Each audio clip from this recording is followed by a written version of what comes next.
જે દીકરીની હત્યાના આરોપમાં પિતા અને ભાઈ 22 દિવસ જેલમાં રહ્યા તે જીવતી પાછી આવી।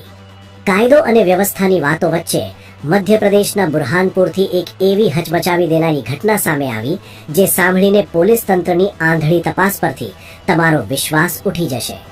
જે દીકરીની હત્યા કરવાના ગંભીર આરોપમાં તેના સગા પિતા અને ભાઈ 22 દિવસ સુધી જેલના સળિયા પાછળ પીસાતા રહ્યા તે જ દીકરી અચાનક જીવતી પાછી આવી। બુરહાનપુરના ખડતી ગામની શિવાની નામની યુવતી પોતાના પ્રેમી સાથે ભાગીને લગ્ન કરી ચૂકી હતી, પરંતુ બીજી તરફ મહારાષ્ટ્ર પોલીસને એક બળેલી હાલતમાં અને માથું કપાયેલી અજાણી મહિલાની લાશ મળી। પોલીસે કોઈ પણ સચોટ વૈજ્ઞાનિક તપાસ વગર જ એ લાશ શિવાનીની હોવાનો દાવો કરી દીધો અને તેના નિર્દોષ પિતા તેમજ ભાઈને સીધા જેલ ભેગા કરી દીધા। આ ભયાનક સત્ય ત્યારે બહાર આવ્યું જ્યારે સોશિયલ મીડિયા પર શિવાનીને ખબર પડી કે તેની કથિત હત્યાના કેસમાં તેનો પરિવાર જેલમાં બંધ છે, જેથી તે તાત્કાલિક પોલીસ સામે હાજર થઈ ગઈ।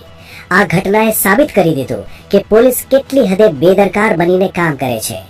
ગુનેગારોને પકડવાના ચક્કરમાં નિર્દોષ નાગરિક